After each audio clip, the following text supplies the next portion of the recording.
Camaradas do Partido Comunista Português, companheiros do Partido Ecologista Os Verdes e da Intervenção Democrática, queridos amigos, permitam-me que comece por daqui renovar a saudação e o abraço especiais para aqueles, e são muitos, que não encontraram lugar nesta sala cheia e que talvez já há mais de uma hora nos cheguem lá fora, apesar do frio. Diria que esta firmeza e esta tenacidade nos dizem que esta batalha só pode correr bem.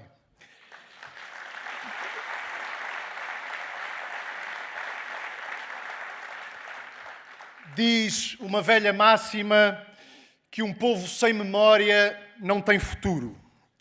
Há quase 45 anos, a Revolução de Abril abriu Portugal à Europa e ao mundo. Não falo apenas da curiosidade, do entusiasmo, da esperança com que foi acompanhada na Europa e no mundo. O 25 de Abril rompeu o isolamento internacional imposto pelo fascismo, afirmou a independência e a soberania nacionais e abriu caminho para que se estabelecessem e reforçassem relações económicas e culturais com outros países e povos, em alguns casos pela primeira vez. Em si mesmo, este foi um inquestionável fator de progresso e de desenvolvimento. A Contra-Revolução pôs em causa conquistas de Abril. Interrompeu e, em alguns casos, reverteu o projeto de desenvolvimento plasmado na Constituição. Fechou caminhos e opções que a Revolução abrira.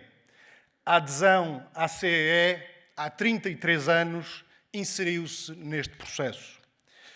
Os processos de integração não são neutros do ponto de vista dos interesses que defendem.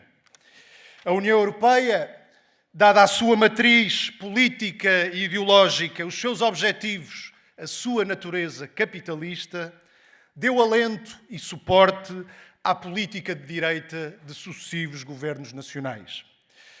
Deu alento e suporte à privatização de empresas e setores estratégicos nacionais, hoje nas mãos do capital estrangeiro. Deu alento e suporte ao abandono da produção nacional.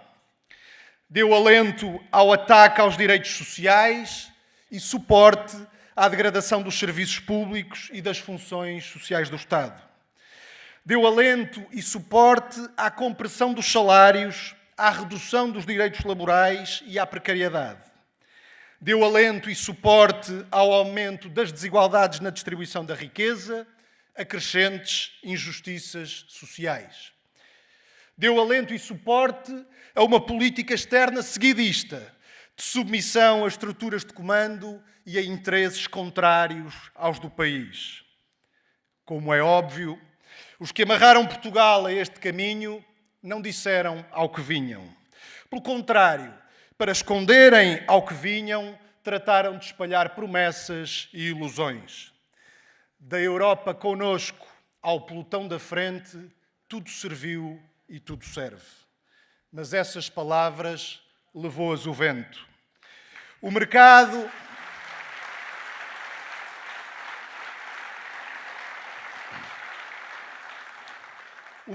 comum primeiro e o mercado único depois criaram oportunidades, sim, mas para o grande capital e para as principais potências europeias.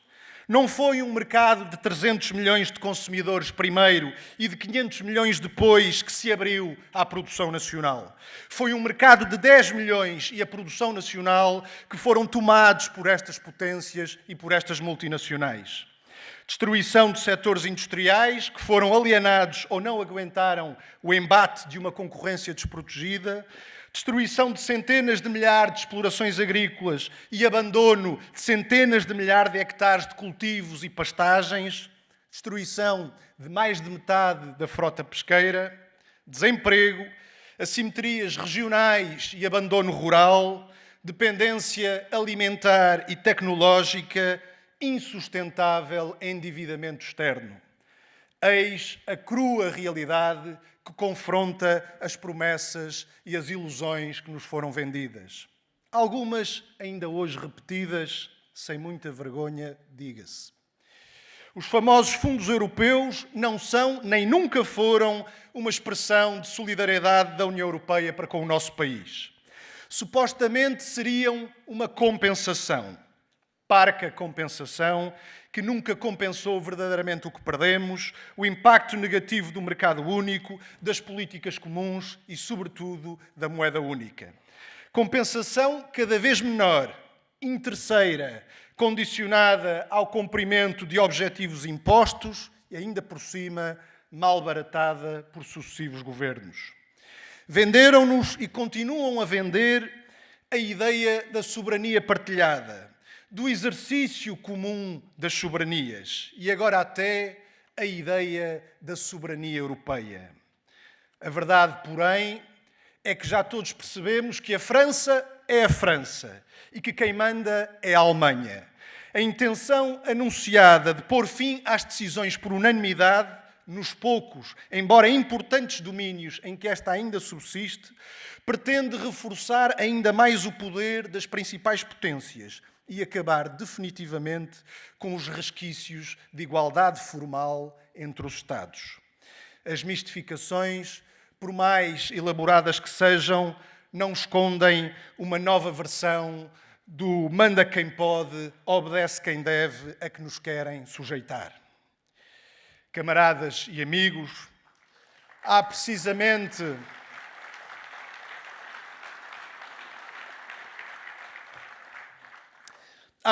20 anos, PS, PSD e CDS amarraram Portugal ao pelotão da frente do euro.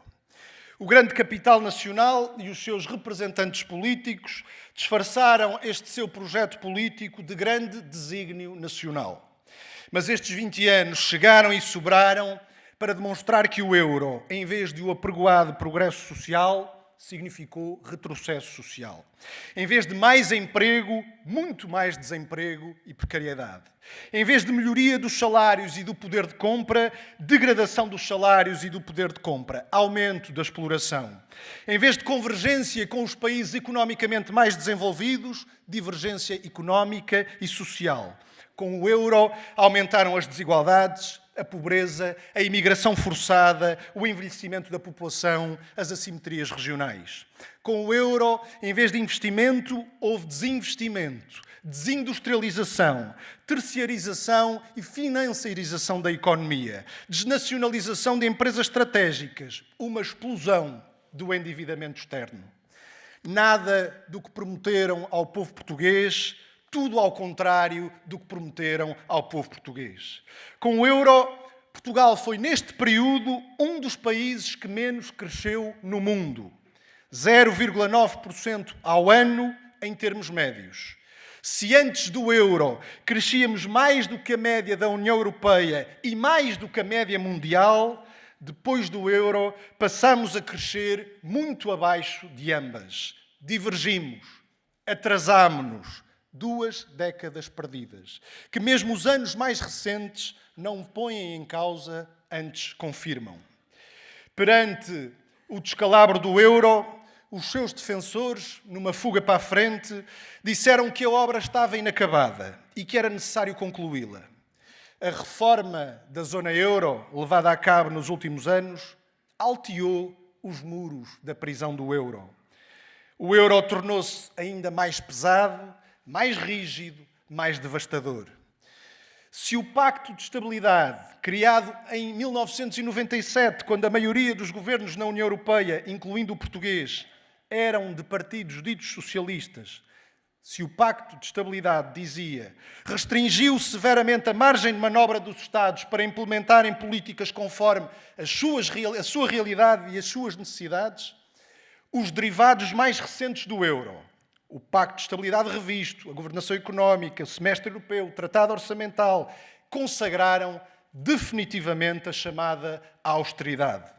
As políticas da Troika foram transformadas em doutrina oficial e única. Para os mais distraídos, aí estão os vistos prévios e a censura prévia aos orçamentos nacionais. Os programas de estabilidade e os programas nacionais de reformas concebidos e vigiados pela Comissão Europeia. Aí estão as regras que impõem os superávites orçamentais e as restrições ao investimento. Aí estão os mecanismos, os ditos mecanismos automáticos de correção, como as célebres cativações. Aí estão as ameaças, as sanções, as interferências em esferas fundamentais da vida nacional. Aí está também a União Bancária, que promove a concentração do setor bancário à escala europeia e dificulta o controle público democrático sobre o sistema bancário. Em suma, os desenvolvimentos na União Europeia e na zona euro condenam países como Portugal ao subdesenvolvimento, à estagnação, à dependência económica e à subordinação política. Nestas eleições para o Parlamento Europeu, também se decide se aceitamos esta sentença ou se, pelo contrário, afirmamos corajosamente o direito soberano do país ao seu desenvolvimento. Se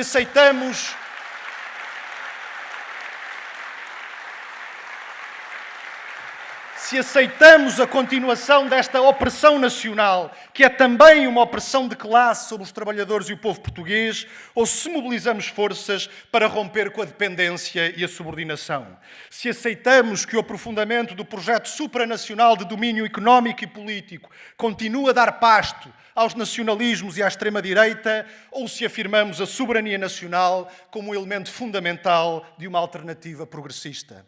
As águas estão bem separadas.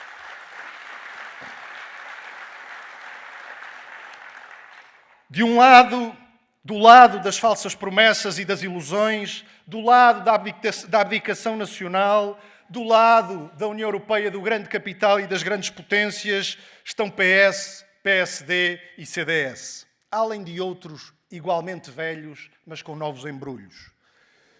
Do outro lado da independência e da soberania nacionais, do lado dos trabalhadores e do povo, do lado de uma Europa dos trabalhadores e dos povos, do lado da luta por um futuro diferente e melhor, está a CDU. Uma força que assume o direito à concretização dos anseios e aspirações do povo português como projeto e como objetivo de luta. Estimados amigos, queridos camaradas, em outubro de 2015, o governo PSD-CDS foi derrotado. Uma evidência que só as forças que compõem a CDU assinalaram logo na noite eleitoral, quando outros se resignavam à continuidade da ação destruidora do governo anterior.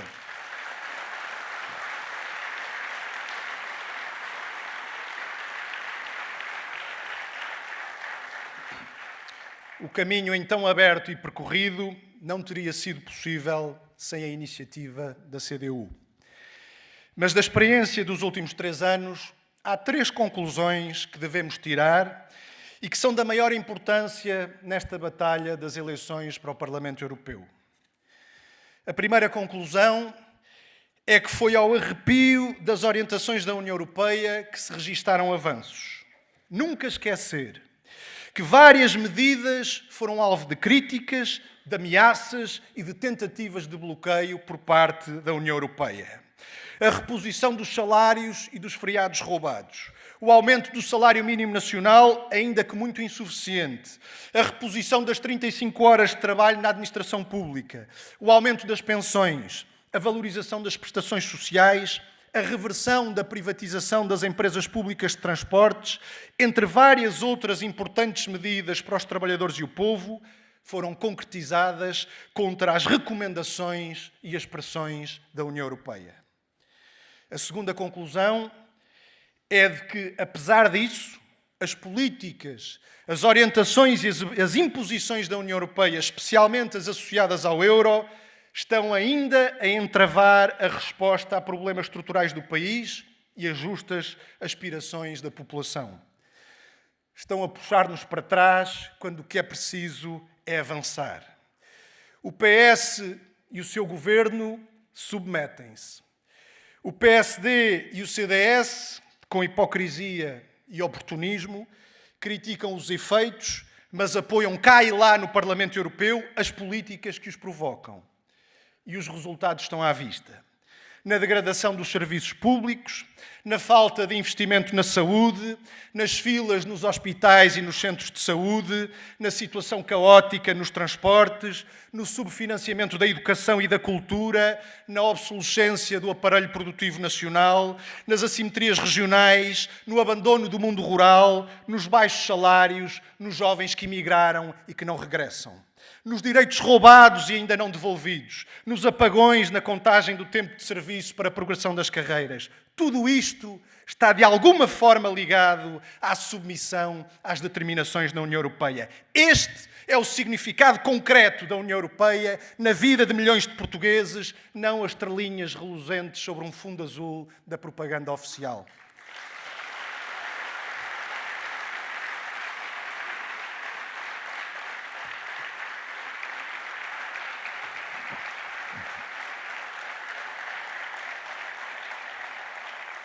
A terceira e última conclusão a tirar é de que resolver os problemas do país e responder às justas aspirações dos trabalhadores e do povo exige uma mudança de fundo na política nacional.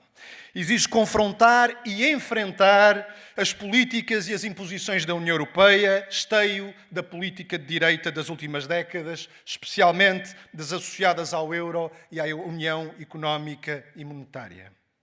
Portugal precisa de crescer, precisa de se desenvolver, precisa de progredir. Para isso precisa de eliminar os obstáculos ao seu desenvolvimento. Portugal precisa de recuperar para o Estado empresas e setores estratégicos, em áreas estratégicas da economia, na energia, telecomunicações, transportes, banca e seguros, para recuperar alavancas e o comando democrático do processo de desenvolvimento. Portugal precisa de uma moeda nacional adaptada à sua realidade específica, que concorra para promover os salários e desenvolver o aparelho produtivo e não para permanentemente os desfavorecer. Portugal precisa de um Banco Central Nacional que não seja um mero balcão do Banco Central Europeu, que assegure o financiamento de último recurso da banca e do Estado, libertando-os das chantagens dos ditos mercados financeiros, das agências de rating ou da Troika. Portugal precisa de se libertar do tratado orçamental, mas sem esquecer que este é apenas uma componente de um problema maior. Foi com o euro e ainda sem tratado orçamental que Portugal se tornou um dos países mais endividados do mundo. Portugal precisa de libertar recursos do serviço da dívida para responder às necessidades sociais e de investimento público. Precisa de defender o seu mercado interno, desenvolver e diversificar os setores produtivos, defender as micro, pequenas e médias empresas. Precisa de defender a produção nacional para abastecer melhor o país, endividar-se menos e comerciar mais. Portugal precisa de valorizar o trabalho e os trabalhadores, de promover o pleno emprego, o aumento dos salários, a redução do horário de trabalho, a estabilidade e a segurança no trabalho, de combater o desemprego e a precariedade. Portugal precisa de valorizar os serviços públicos, cobrindo todo o território nacional, de assegurar os direitos à saúde, à educação, à proteção social, à habitação, à cultura, à mobilidade em condições de igualdade. Portugal precisa de defender o meio ambiente, preservar os ecossistemas, a biodiversidade e os recursos naturais. Portugal precisa de um desenvolvimento regional equilibrado que combata a desertificação e as assimetrias. Portugal precisa de uma efetiva subordinação do poder económico ao poder político, eliminando a razão de fundo da corrupção e de outros crimes de natureza económica. Portugal precisa de uma política externa soberana que respeite os princípios constitucionais e não de uma política seguidista e submissa aos interesses das grandes potências e da NATO. Portugal precisa de tudo isto, mas tudo isto choca com as orientações e com o funcionamento da União Europeia. A União Europeia que condenou Portugal e outros países da periferia do euro a 2 décadas de estagnação e a um colossal endividamento. A União Europeia que defende a desregulação laboral, a flexibilidade, a precariedade, o aumento da jornada de trabalho, o aumento da idade da reforma e a contenção salarial. A União Europeia das desigualdades sociais e entre Estados, que mandou às ortigas a promessa de coesão económica e social, que viu crescer o desemprego, a pobreza e a exclusão social. A União Europeia das privatizações dos serviços públicos, das liberalizações, da mercantilização do ambiente e dos recursos naturais. A União Europeia concebida para defender os interesses dos monopólios, dos grandes grupos económicos e financeiros, das grandes potências, para lhes defender os lucros e a influência. A União Europeia da arrogância de recorte colonial, que desrespeita a democracia, que limita as soberanias, que abre caminho aos nacionalismos e à extrema-direita, que se lança numa deriva militarista que compromete a paz e a segurança mundiais.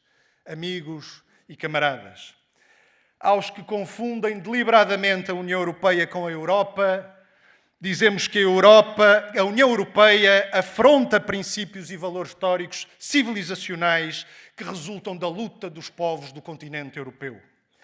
Aos que dizem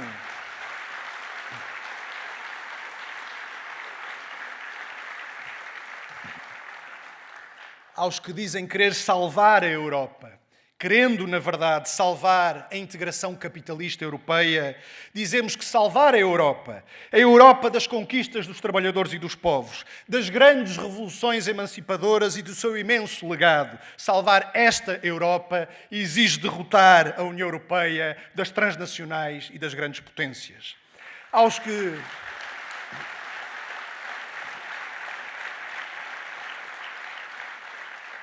Aos que querem colocar os povos perante o falso dilema de escolher entre os nacionalismos e o aprofundamento da integração capitalista, respondemos que ambos defendem, por vias diferentes, os mesmos interesses de classe.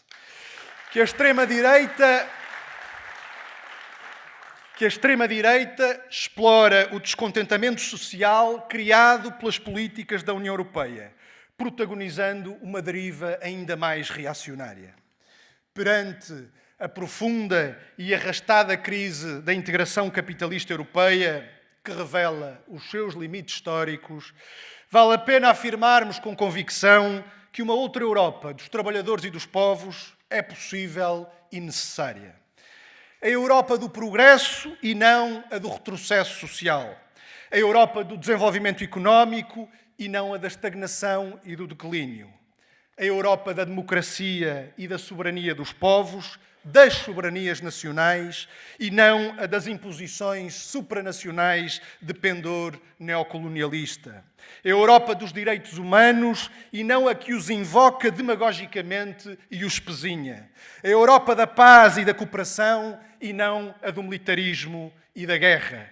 Para a CDU, a alternativa à União Europeia não é a autarcia, não é o isolamento. Muito pelo contrário. São novas formas de cooperação na Europa, baseadas na soberania e na igualdade de direitos dos Estados, orientadas para o desenvolvimento social e económico, para a reciprocidade das vantagens, para a promoção dos valores da paz e da solidariedade. Ao longo dos últimos 5 anos, os deputados da CDU no Parlamento Europeu mantiveram uma permanente ligação com a realidade nacional. Palmilharam, como nenhuns outros, o país de les a les.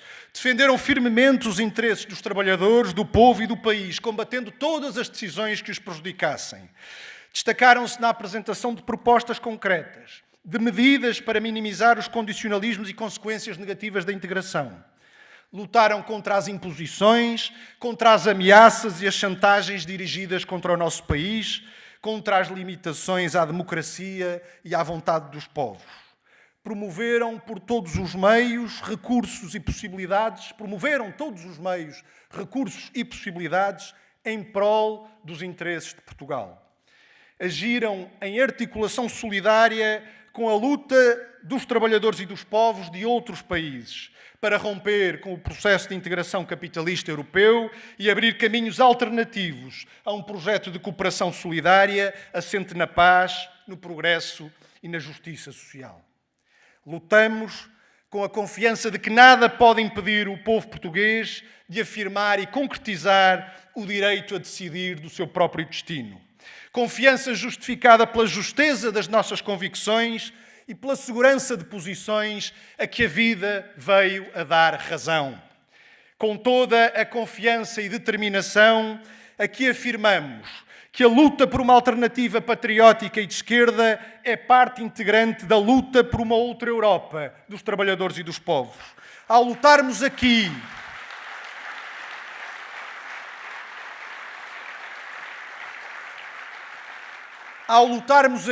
e no Parlamento Europeu em defesa dos interesses dos trabalhadores, do povo e do país, damos voz combativa àquilo que pode ser, que tem de ser e será essa outra Europa. A CDU é e será um espaço de ampla convergência, de ação e de lutas comuns. Um projeto aberto a todos quantos lhe reconheçam a postura e o percurso distintivos. A todos esses deixamos aqui um apelo. Podemos não estar sempre de acordo, mas estamos confiantes de que neste momento da vida do país e da Europa saberão reconhecer a necessidade de apoiar os que estão sempre ao lado e do lado do nosso povo. Saberão reconhecer que dar mais força à CDU nestas eleições é o passo mais consequente para desatar os nós que impedem o avanço na resposta aos problemas sentidos pelos trabalhadores e pelo povo. Saberão reconhecer que somar forças à força da CDU é o mais seguro caminho para deixarmos de viver abaixo das nossas possibilidades e muito aquém das potencialidades do país. É sem perder a memória, com as lutas do presente, avançarmos na construção do futuro. Ao trabalho, camaradas e amigos, viva a CDU!